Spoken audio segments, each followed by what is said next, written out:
Common है। Enthalpy of reaction में क्या होगा, देखो एंथैल्पी ऑफ सॉल्यूशन। सॉल्यूशन का मतलब क्या होता है, जब आप किसी चीज को सॉल्वेंट सॉल्यूट को किस में मिलाते हैं, सॉल्यूशन में, तो सॉल्यूशन बनता है। ठीक है, तो अब यहाँ पे कितनी एंथैल्पी चेंज होगी, यानी इसको जनरली हम कहते हैं enthalpy change. Enthalpy change, enthalpy change का मतलब ये हो गया कि या तो हीट क्या होगी, एब्जॉर्ब होगी, और या फिर हीट क्या होगी, इवॉल्व होगी। दोनों में से कुछ भी हो सकता है, एब्जॉर्ब या इवॉल्व। ठीक है, कब, जब आपने 1 मोल ऑफ सब्सटेंस को 1 मोल ऑफ सब्सटेंस को डिसॉल्व कर दिया। ठीक है, 1 मोल ऑफ सब्सटेंस को क्या कर दिया, डिसॉल्व कर दिया, किसमें, इन particular amount of solvent, in particular amount of solvent. ठीक है, अगर किसी पर्टिकुलर अमाउंट ऑफ सॉल्वेंट में आपने मिक्स कर दिया, तो जितनी हीट क्या हो रही है, एब्जॉर्ब हो रही है या इवॉल्व हो रही है, यानी एंथैल्पी चेंज हो रही है, तो वो आपका हो जाएगा एंथैल्पी ऑफ सॉल्यूशन। ठीक है, इसको डिनोट करेंगे डेल सोल एच से। ठीक है, डेल सोल एच, इसका मतलब हुआ एंथैल्पी ऑफ क्या, सॉल्यूशन। ठीक है, तो ये समझ में आया आपको एंथैल्पी ऑफ सॉल्यूशन।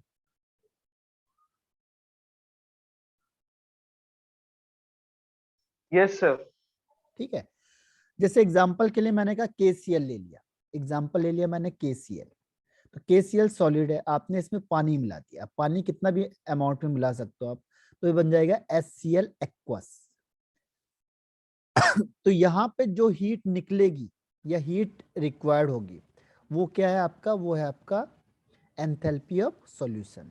ठीक है, कितना भी हो सकता है, क्वेश्चन में गिवन होता है, क्योंकि इतना वैल्यू कौन याद करेगा। मेन डिफाइन क्या है कि when 1 mole of substance is dissolve in particular amount of solvent, तो जितनी हीट एब्जॉर्ब और इवॉल्व हो रही है, that is called enthalpy of solution. सब में फिक्स कर दिया 1 मोल। ठीक, यस सर। हाँ, ये आगे समझ में। Yes sir. अब आता है इसी में, इसको साथ साथ लिखते जाना, नहीं तो क्या होता है दिमाग से निकल जाती चीज, तो मेरे साथ साथ आप भी जैसे लिखते चले जाओ उसे, फिर इसको याद कर लो आप। Enthalpy of solution, solution at infinite dilution, infinite dilution, यानी जब आपने बहुत ज्यादा उसे डाइल्यूट कर दिया, तो बहुत ज्यादा डाइल्यूट कर दिया मतलब इसका मतलब क्या हुआ कि जब आपने लार्ज अमाउंट ऑफ क्या कर दिया, लार्ज वॉल्यूम ऑफ सॉल्वेंट को यूज किया। ठीक है, इसको लार्ज अमाउंट ऑफ सॉल्वेंट को यूज किया आपने, लिया। ठीक है, तब आपने क्या किया, 1 मोल, देखो सब्सटेंस तो 1 मोल ही हो जाएगा, 1 मोल ऑफ सब्सटेंस में आपने क्या किया, लार्ज वॉल्यूम ऑफ सॉल्वेंट को डिसॉल्व कर दिया, तो जितनी हीट इवॉल्व होगी, लेकिन इसमें एक चीज ध्यान रखना है कि further addition of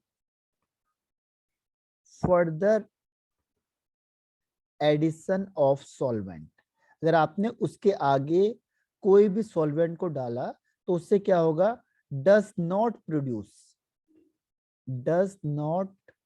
produce any more heat change, यानी उसके आगे कोई भी हीट चेंज नहीं होगी। ठीक है, एनी मोर हीट चेंज, यानी जो हीट है जितनी इवॉल्व या इन्वॉल्व होनी थी, एब्जॉर्ब होनी थी, जितनी हीट क्या होती है यहाँ पे, इवॉल्व हो रही थी, या जितनी हीट यहाँ पे एब्जॉर्ब हो रही थी, वो सेम रहेगी जब आपने उसमें लार्ज वॉल्यूम ऑफ सॉल्वेंट को मिक्स किया 1 मोल ऑफ सब्सटेंस में। अब आपको ध्यान रखना, क्योंकि इनफिनाइट है तो आप डालते जाओगे, लेकिन एक ऐसी कंडीशन आएगी कि जब आप फर्दर सॉल्वेंट को मिक्स करोगे, तो हीट चेंज कुछ नहीं होगा, तो इसका मतलब आप समझ जाओ वो किस स्टैंड में पहुंच गया, इनफिनाइट डाइल्यूशन में पहुंच गया। तो इसे कहते हैं enthalpy of solution at infinite dilution. ठीक है, तो इसमें सब में क्या ध्यान रखना यस है, सर। कितनी हीट इवॉल्व और एब्जॉर्ब हुई, क्योंकि पूरी थर्मोकेमिस्ट्री किस पे बेस्ड है, हीट पे। तो कहता है कितनी हीट इवॉल्व या एब्जॉर्ब हो रही है, कब, जब हमने 1 मोल सब्सटेंस को डाला किसमें, 1 मोल सब्सटेंस को डिसॉल्व किया लार्ज वॉल्यूम ऑफ सॉल्वेंट में, और ये भी ध्यान रखना आपकी, further addition of solvent does not produce any more heat change, कि उससे ज्यादा हीट चेंज ना हो। अगर आपने कोई भी सॉल्वेंट को मिलाया तो हीट चेंज नहीं हो रही, यानी वो इन्फिनाइट डाइल्यूशन में पहुंच गया। ठीक है, तो ये हो गया enthalpy of solution at infinite dilution.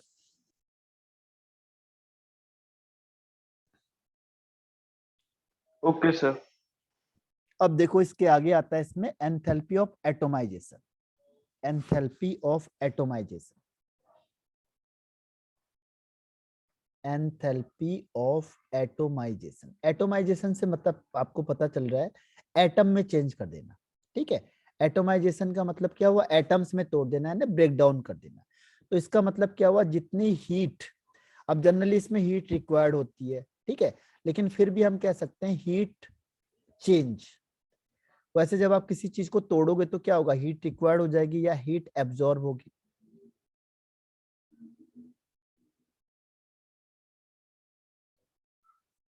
When 1 mole of substance आप इसे क्या करोगे, डिसोसिएट कर दोगे, तोड़ दोगे। ठीक है, डिसोसिएट करोगे इनटू गैसियस एटम में। इसमें गैसियस एटम, अगर आपने उसे गैसियस एटम में चेंज कर दिया 1 मोल ऑफ सब्सटेंस को, ध्यान रखना उसी के एटम में। जैसे मैंने कहा CH4, तो CH4 में कौन होंगे, C और H। ठीक है, जैसे मैंने कहा आपको हाइड्रोजन, तो हाइड्रोजन किस में टूटेगा, 2H में। और कोई भी एग्जांपल बताओ, जैसे मैंने कहा C2H6, इसका मतलब ये 2C में और 6H में टूट गया, यानी एटम में टूट गया। ठीक है, और वो भी गैसियस में। गैसियस का मतलब पता है आपको, गैसियस का मतलब सारे गैस में होने चाहिए। ठीक है, गैसियस एटम का मतलब जितने भी ये टूटेगा सब किस में टूटेगा, गैस में टूटेगा।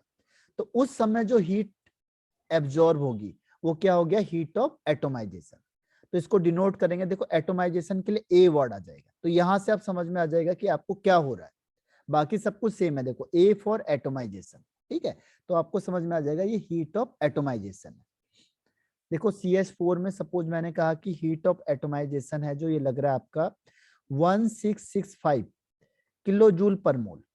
ठीक है, अगर हाइड्रोजन को हम तोड़ेंगे तो इसमें लग रहा है suppose 435 kilo joule per mole. ठीक है, ये है तो आपका ये क्या हो गया, आपका एंथैल्पी ऑफ एटोमाइजेशन। एटोमाइजेशन का मतलब एटम में चेंज करना, यानी कितनी हीट एब्जॉर्ब होगी जब हम 1 मोल ऑफ सब्सटेंस को डिसोसिएट करेंगे गैसियस एटम में। ध्यान रखना गैसियस होना चाहिए, अगर सॉलिड या लिक्विड में होगा तब नहीं माना जाएगा ये। ठीक है, यस सर। हो गया, यहाँ तक समझ में आ गया। सर इससे किसकी वैल्यू निकलती है एंथैल्पी ऑफ एटमाइजेशन से? किसकी वैल्यू मतलब, सर एक बार इसका एग्जांपल वापस से समझा दो, CH4 वाला। आपने जैसे एक 1 मोल सब्सटेंस ले लिया कोई भी, ठीक है, यस सर। तो अगर आपको मैंने बोला इसको डिसोसिएट करना है, तोड़ना है, तो तोड़ने के लिए कुछ ना ओके कुछ सर। हीट तो लगेगी ना। Yes sir. तो उसमें कितनी हीट लगी, कितनी हीट एब्जॉर्ब हुई, कितनी हीट रिक्वायर्ड हुई, लेकिन उसमें जो एलिमेंट टूटेगा वो किस में होना चाहिए, गैस में होना चाहिए।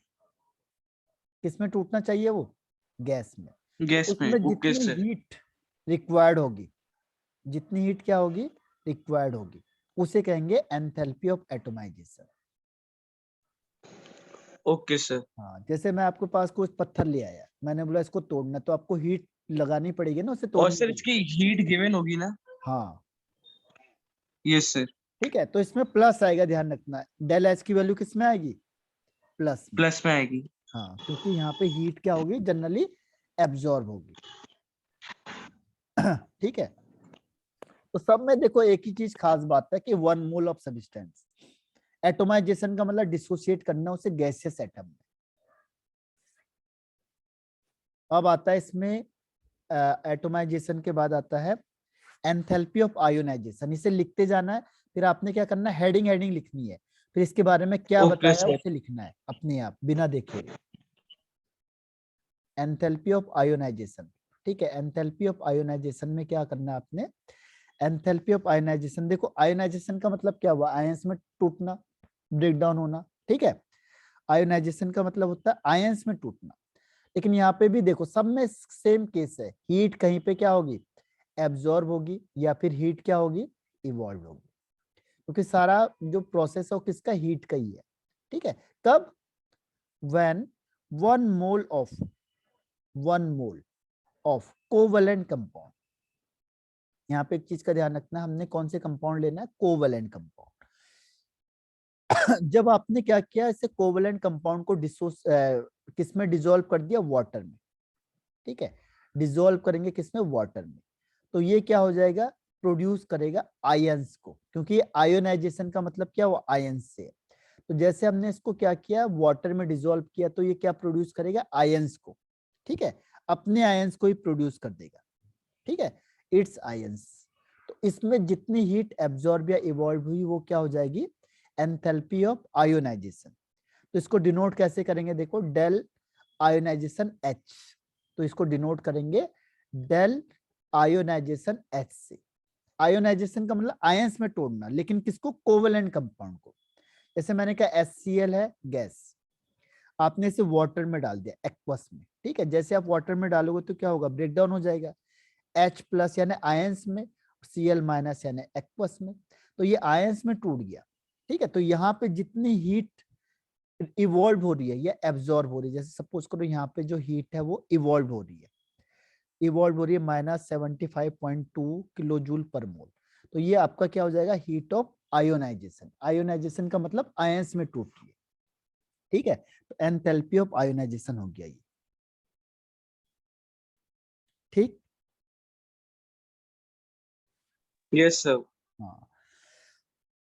तो ये आपका एंथैल्पी का पहला पोर्शन खत्म होता है, जिसमें आयोनाइजेशन, सब्लिमेशन और ये सारे पॉइंट मैंने बता दिया आपको।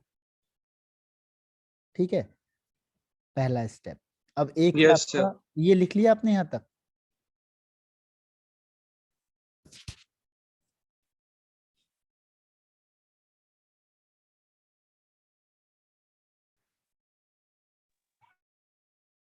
Yes sir. अब आता है देखो enthalpy change during phase transformation. ये नेक्स्ट हेडिंग है इसका, enthalpy change. Enthalpy change, enthalpy change during phase transformation. Phase transformation यानी कि जब आपने फेज का मतलब जानते हो क्या होता है,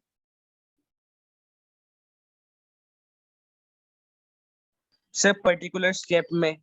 नहीं, फेज का मतलब होता है स्टेट। फेज मतलब स्टेट, स्टेट का मतलब कोई सॉलिड से किस में चेंज हो रहा है, लिक्विड में, कोई लिक्विड या गैस में चेंज हो गैस रहा है, में। या सॉलिड से कोई गैस में चेंज हो रहा है। ठीक है, तो यहाँ पे इसके 3 स्टेप है। पहला होता है enthalpy of fusion, enthalpy of fusion. दूसरा होता है एंथैल्पी ऑफ वेपोराइजेशन, और तीसरा स्टेप आता है एंथैल्पी ऑफ सब्लिमेशन। तो फ्यूजन में कौन सी चीज किसमें चेंज होगी, sir solid to liquid. Solid to liquid में। और वेपोराइजेशन में सर वेपर में कौन, liquid to gas. Liquid to gas में। और यहाँ सब्लिमेशन में सर सॉलिड टू लिक्विड, वो सॉलिड टू गैस में। गैस में। ठीक है, तो 1 बाय 1 देखो, सब में एंथैल्पी में एक ही चीज खास बात है, ध्यान रखना। तो पहला आता है एंथैल्पी ऑफ फ्यूजन। तो फ्यूजन का मतलब क्या होगा, जितनी हीट चेंज होगी, ध्यान रखना सब में एक ही चीज है, एंथैल्पी चेंज। एंथैल्पी चेंज का मतलब कितनी हीट या तो इवॉल्व होगी या एब्जॉर्ब होगी। तो उसके लिए हम शॉर्ट में लिख देते हैं एंथैल्पी चेंज, कि हमें पता नहीं है कि हीट एब्जॉर्ब हो रही है या हीट इवॉल्व हो रही है, तो हम शॉर्ट में लिख देते हैं उसे एंथैल्पी चेंज। इवॉल्व या एब्जॉर्ब्ड। ठीक है, हीट इवॉल्व या एब्जॉर्ब हो रही है कब, अब देखो कब, तो सब चीज में एक ही चीज कॉमन है, कब, जब 1 मोल ऑफ सॉलिड, जब 1 मोल सॉलिड किस में चेंज हो जाएगा, बताओ किस में कन्वर्ट हो जाएगा, लिक्विड में। सर लिक्विड में, 1 मोल ऑफ लिक्विड में। ठीक है, at its yes. Melting point, at its और sir melting, same melting point होते हैं इन दोनों का। हाँ हाँ सेम मेल्टिंग पॉइंट होगा। जैसे मैंने कहा H2O है, तो H2O क्या है, यहाँ पे सॉलिड है और ये किस में चेंज हो गया, H2O लिक्विड में। ठीक है, तो मेल्टिंग पॉइंट क्या होता है वाटर का, 0 डिग्री सेल्सियस, तो यहाँ पे टेम्परेचर कितना होगा, 0 डिग्री सेल्सियस होगा। ठीक है, तो इसमें 0 डिग्री सेल्सियस ही माना जाएगा। और इसे डिनोट करेंगे डेल फ्यूजन, फ्यूज के लिए FUSE लिखते हैं बस H। तो सपोज ये हो गया +6.0 किलो जूल पर मोल। तो यानी इतनी हीट हमने दी, तो ये जो सॉलिड है 1 मोल सॉलिड किस में चेंज हो जाएगा, 1 मोल लिक्विड में चेंज हो जाएगा। तो ये हो जाएगा हीट ऑफ या एंथैल्पी ऑफ फ्यूजन। ठीक है, तो एंथैल्पी चेंज या हीट एब्जॉर्ब या evolved when 1 mole of solid is convert into liquid state at its melting point is called enthalpy of fusion। Example है H2O सॉलिड में था और एट 0 डिग्री सेल्सियस यानी मेल्टिंग पॉइंट पे वो किस में कन्वर्ट हो गया, H2O लिक्विड में। तो यहाँ पे जो डेल फ्यूजन H है, डिनोट करेंगे से फ्यूजन से, फ्यूजन मतलब FUS, हो जाएगा +6 किलो जूल पर मोल। ठीक है,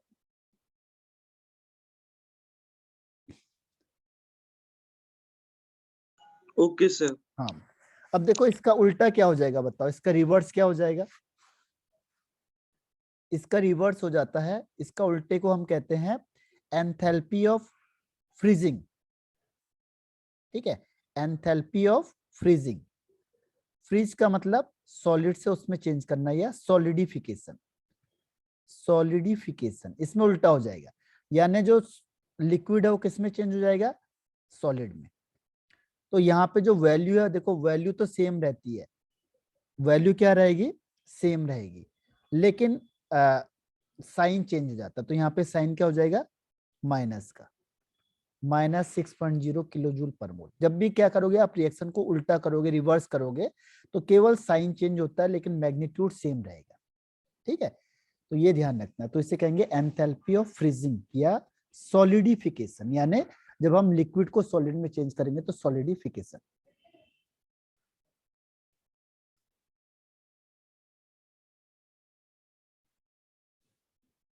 यस सर, डन। अब देखो नेक्स्ट आता है इसमें वेपोराइजेशन, एंथैल्पी ऑफ वेपोराइजेशन। इसकी डिफाइन क्या हो जाएगी बताओ,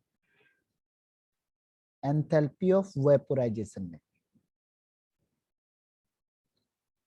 वेपोराइजेशन का मतलब क्या हुआ, जब एंथैल्पी चेंज, एंथैल्पी मतलब हीट एब्जॉर्ब हो रही है या इवॉल्व हो रही है, तो उसके लिए हम शॉर्ट में लिख देते हैं एंथैल्पी चेंज। कब, जब 1 मोल, अब लिक्विड है देखो, क्योंकि ये किसको किस में चेंज करता है, लिक्विड को चेंज करता है गैस में। तो 1 मोल ऑफ लिक्विड किस में चेंज हो जाएगा, गैस में। ठीक है, गैस स्टेट में चेंज हो जाएगा एट किसमें, इट्स बॉइलिंग पॉइंट, जब उसके बॉइलिंग पॉइंट में चेंज हो जाएगा तो उसे कहेंगे एंथैल्पी ऑफ वेपोराइजेशन। इसको डिनोट करते हैं किससे, देखो वेपोराइजेशन के लिए होता है VAPH। तो एंथैल्पी ऑफ वेपोराइजेशन का मतलब VAPH। तो ये 1 मोल के लिए ध्यान रखना। ठीक है, एग्जाम्पल के लिए मैंने कहा H2O लिक्विड में था, ये चेंज हो जाएगा H2O गैस में, और ये बॉइलिंग पॉइंट कितना होता है, 100 डिग्री सेल्सियस पे।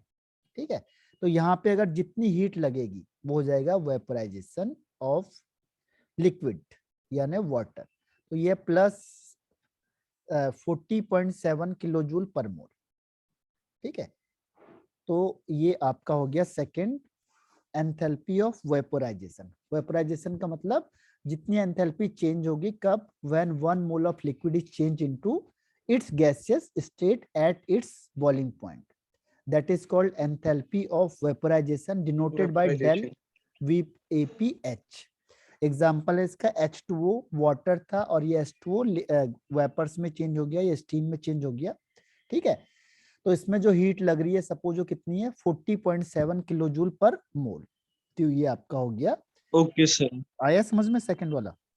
Yes sir. अगर मैंने कहा इसका उल्टा क्या होगा बताओ, इसका रिवर्स क्या हो सर जाएगा। इसका उल्टा होगा कंडेंसेशन, हाँ। एंथैल्पी ऑफ कंडेंसेशन, हाँ, एंथैल्पी ऑफ कंडेंसेशन। जिसमें डेल्टा एच की वैल्यू माइनस में आ जाएगी, हाँ माइनस में आ जाएगी, माइनस ठीक है, तो उसका 40.7 करके। हाँ, तो जैसे मैंने लिखा यहाँ पे गैस है और इससे मैंने लिख दिया लिक्विड में, तो आप समझ जाओगे कि यहाँ पे कंडेंसेशन लगेगा, कंडेंसेशन एच हो जाएगा, ठीक है, और इसमें वैल्यू हो जाएगी कौन सी, माइनस की 40.7 किलो जूल पर मोल, ठीक है।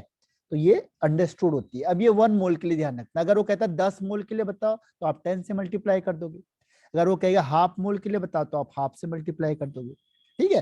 तो न्यूमेरिकल क्वेश्चन इसमें आसान हो जाती है क्योंकि ये 1 मोल के लिए है। अगर क्वेश्चन में आएगा कि 10 मोल के लिए बताओ तो आप 10 से मल्टीप्लाई कर दोगे इसे, ठीक। अब थर्ड आता है इसमें एंथैल्पी ऑफ सब्लिमेशन, ठीक है, थर्ड है enthalpy of sublimation. Enthalpy of sublimation में क्या होगा बताओ,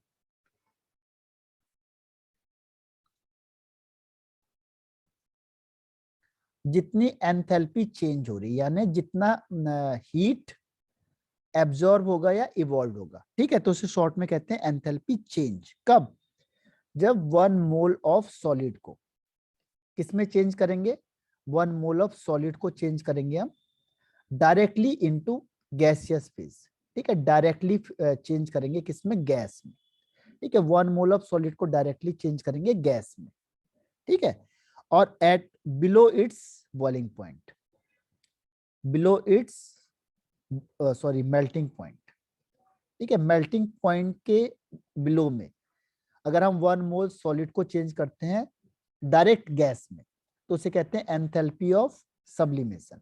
इसको डिनोट किससे करेंगे, देखो डिनोट करेंगे सब्लिमेशन के लिए SUB आ जाएगा बस, बाकी देखो सब कुछ सेम है, यहां से आप पहचानोगे कि कौन सा सब्लिमेशन हो रहा है या क्या हो रहा है, ठीक है।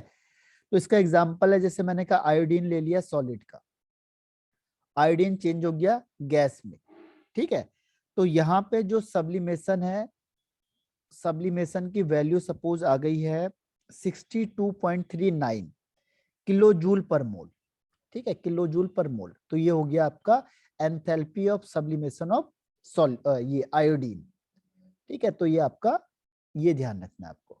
तो ये 1 मोल है, देखो हर एक में 1 मोल लेना है, 1 मोल से ज्यादा नहीं क्योंकि स्टैंडर्ड हमने 1 मोल को एज्यूम किया हुआ है, ठीक। Yes sir. आया समझ में enthalpy of sublimation, the enthalpy change in which 1 mole of solid is directly converted into gaseous state below its melting point is called enthalpy of sublimation और denoted by ये हो जाएगा del SUBH, और इसमें I2 solid है, change हो जाएगा I2 gas में, ठीक है, तो del sublimation H is equal to 62.39 kilo joule per mole, ठीक।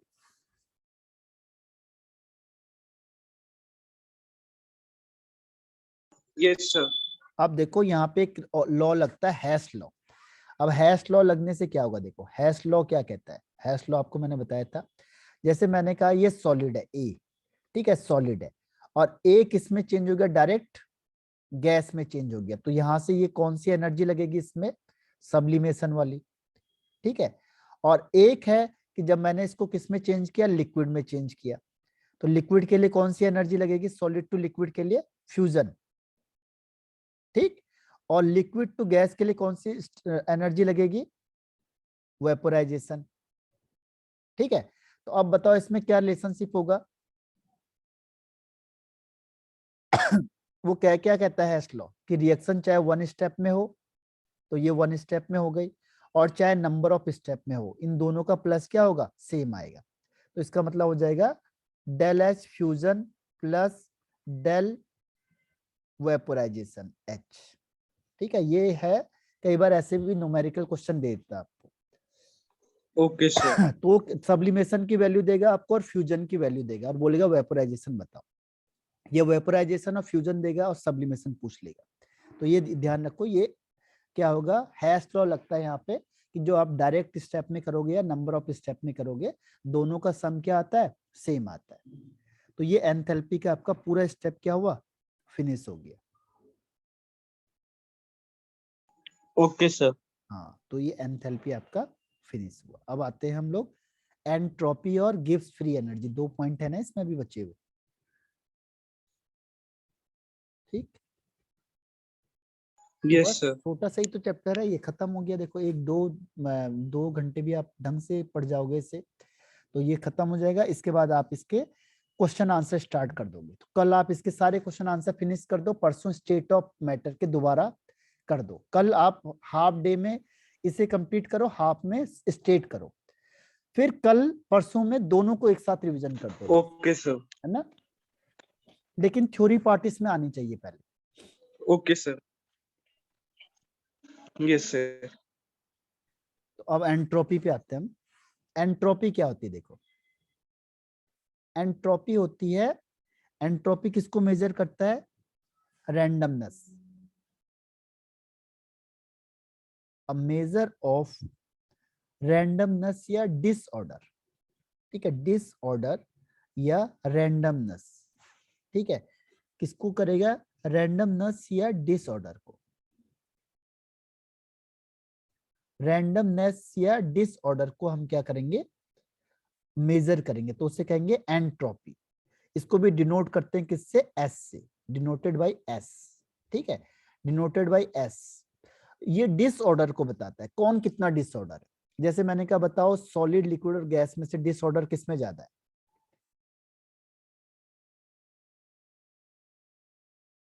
तो बोलेंगे एंट्रोपी किसकी ज्यादा है?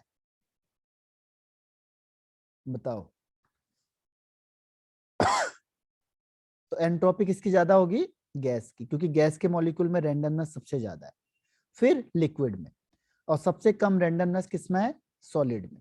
तो ये ऑर्डर हो जाएगा, रैंडमनेस सबसे ज्यादा गैस में, फिर लिक्विड में, और सबसे कम सॉलिड में। ठीक है, तो ये entropy of, entropy means measurement of disorder या रैंडमनेस। ठीक है, तो रैंडमनेस ज्यादा किसमें होगी? गैस में, फिर लिक्विड में, और सबसे कम हो जाएगी सॉलिड में। ठीक, तो ये हो गया रैंडमनेस या डिसऑर्डर। तो एंट्रोपी को हम कहते हैं डिसऑर्डर। तो कहता है कि जो एंट्रोपी होती है क्या होगी? कंटिन्यू इंक्रीज होती रहती है। ये आया समझ में? Yes, sir. अब एक चीज और है कि ये स्टेट फंक्शन है या पाथ फंक्शन है। तो ये क्या है? ये स्टेट फंक्शन। पाथ फंक्शन में मैंने आपको दो ही चीज बताई थी, ये एक्सटेंसिव प्रॉपर्टी है, इंटेंसिव प्रॉपर्टी। तो ये है एक्सटेंसिव प्रॉपर्टी, क्योंकि ये क्वांटिटी पे डिपेंड करेगी, जितने ज्यादा लोग होंगे उतना रैंडमनेस ज्यादा हो जाएगी। ठीक है, और इसकी एब्सोल्यूट वैल्यू को निकालना क्या है? मुश्किल होता है।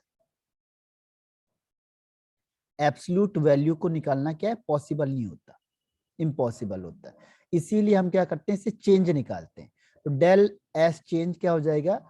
S final minus S initial. शुरू में कितनी एंट्रोपी थी और बाद में कितनी हुई, इन दोनों का माइनस हो जाएगा डेल एस चेंज, यानी एंट्रोपी चेंज। ठीक है, एंट्रोपी चेंज, चेंज।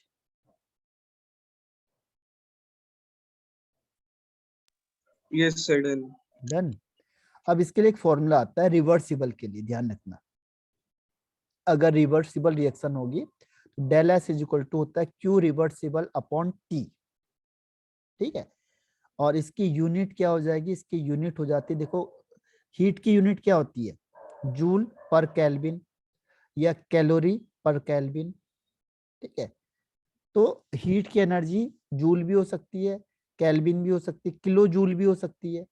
तो ये इसकी यूनिट हो गई। तो यूनिट बहुत इंपॉर्टेंट है। तो यूनिट ऑफ एंट्रोपी चेंज का क्या हो जाएगा? जूल पर केल्विन या कैलोरी पर केल्विन या किलो जूल पर केल्विन।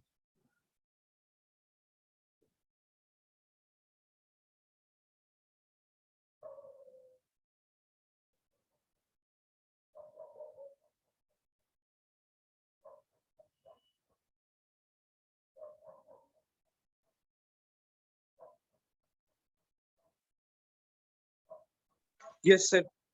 हो गया? Yes, अब sir. देखो एक आता है इसमें स्पॉन्टेनिटी में क्या फर्क पड़ेगा। देखो स्पॉन्टेनिटी में, स्पॉन्टेनिटी का मतलब स्पॉन्टेनियस यानी अपने आप रिएक्शन होगी या नहीं होगी। तो अगर डेल एस की वैल्यू प्लस में हो गई तो इसका मतलब स्पॉन्टेनियस।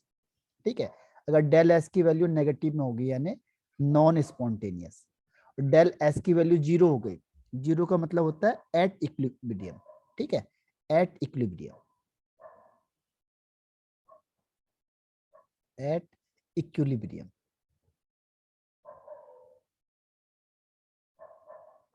इक्विलिब्रियम, ठीक है। तो ये हो जाएगा 0 माइनस या प्लस का, ध्यान रखना डेल एस की वैल्यू प्लस हुई तो स्पॉन्टेनियस, माइनस हुई तो नॉन स्पॉन्टेनियस, और 0 हुई तो equilibrium.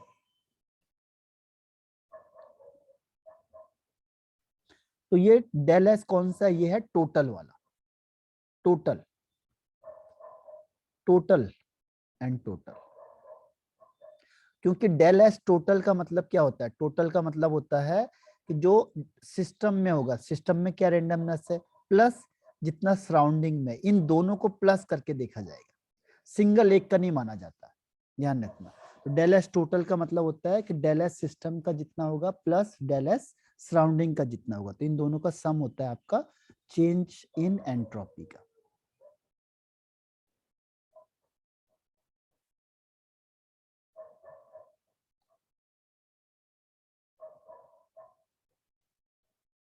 Yes, sir, done. Done. अब देखो आता है एक entropy, entropy change during phase transformation, entropy change, entropy change during phase, phase मतलब स्टेट ट्रांसफॉर्मेशन, ठीक है। अगर स्टेट ट्रांसफॉर्मेशन Yes, sir. वही है जैसे हमने उसमें किया था, तो इसमें भी आता है पहला entropy of fusion. Entropy of fusion का मतलब क्या हो जाएगा, So, solid to liquid. हाँ, एंट्रोपी चेंज होगी, ठीक है। स्टार्टिंग क्या करेंगे, एंट्रोपी चेंज कब, जब 1 मोल सब्सटेंस किसमें चेंज होगा,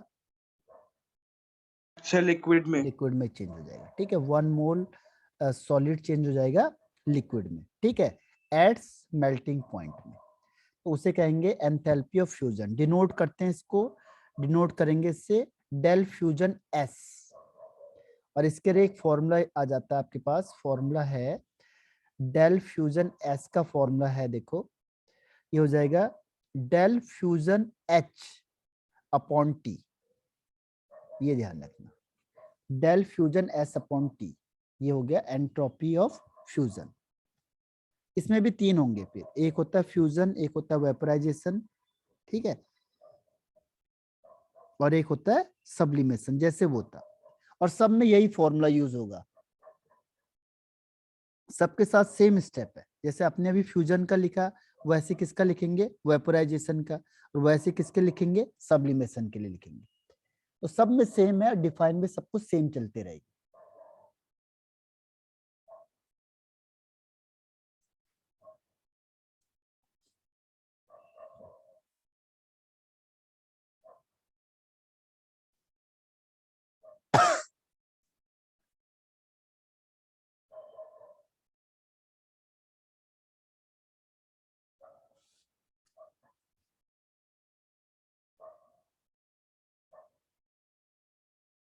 Sir, यहाँ पे T किसको डोनेट करता है? क्या, Sir, T T फॉर किसको टेम्परेचर, डोनेट करता है यहाँ पे? Temperature, temperature, Okay, sir. यहाँ पे सारी चीज टेम्परेचर से रिलेटेड है, टाइम नहीं आएगा यहाँ पे, क्योंकि टाइम के बारे में नहीं बताता है, ठीक है। तो कभी भी टी आएगा किसमें, थर्मोडायनेमिक्स में, तो उसका मतलब हो जाएगा क्या, टेम्परेचर, Temperature. टाइम नहीं होगा। Yes. आगे बढ़ जाए हम, ऐसे ही देखो Yes, sir. दूसरा आ जाएगा एंथैल्पी ऑफ, दूसरा क्या आ जाएगा अगर एंथैल्पी ऑफ, Sir, vaporization. हाँ, तो वेपराइजेशन में क्या होगा, Sir, liquid to gas. हाँ, तो एंथैल्पी ऑफ वेपराइजेशन यही होता है। देखो अगर आपको एक चीज समझ में आ गई ना, तो सब चीजें एक दूसरे से कोलेट हो जाते हैं। तो यहाँ पे फिर वही होगा, पहले एंथैल्पी, सॉरी एंट्रोपी वर्ड आता है ना यहाँ पे, तो जैसे मैंने कहा एंट्रोपी, ठीक है, एंट्रोपी ऑफ वेपराइजेशन, तो डिफाइन सेम होगी, डिफाइन क्या हो जाएगी कि द एंट्रोपी चेंज, ठीक है, कब, जब जब 1 मोल ऑफ लिक्विड किस में चेंज हो जाएगा, चेंज हो जाएगा किसमें, गैस में, ठीक है, एट इट्स बॉइलिंग पॉइंट, तो वो हो जाएगा। अब इसको डिनोट कैसे करेंगे, डिनोट करेंगे वेपराइजेशन के लिए VPS हो जाएगा। फिर इसका फॉर्मूला क्या हो जाएगा, इसका फॉर्मूला क्या हो जाएगा, देखो vaporization S is equal to del vaporization H upon temperature, ठीक है। तो ये सब स्टेप एक जैसे चलते रहेंगे। ऐसे सब्लिमेशन के लिए होगा सेम स्टेप। यस सर, हो गया। यस सर, अब देखो नेक्स्ट है एंथैल्पी ऑफ सब्लिमेशन। अब इसमें भी वही डिफाइन तो सबके लिए सेम चलती रहेगी कि एंथैल्पी चेंज, एंथैल्पी चेंज कब, जब one mole of solid is directly converted into, किस में हो जाएगा, गैसियस फॉर्म में, at below its melting point, ठीक है। तो वो हो जाएगा सब्लिमेशन। इसको डिनोट किससे करेंगे, देखो डिनोट करेंगे सब्लिमेशन के लिए क्या होता है, SUB और S। इसका फॉर्मूला क्या हो जाएगा, SUBS is equal to del SUBH upon T, यानी टेम्परेचर। तो एक जैसे हो गए सबके सब।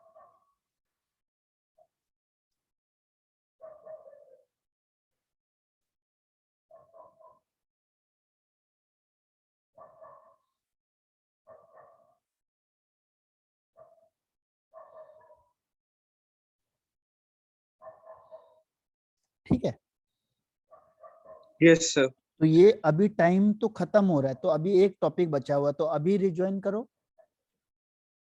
ओके टाइम है सर, आपके पास, यस सर, है ना।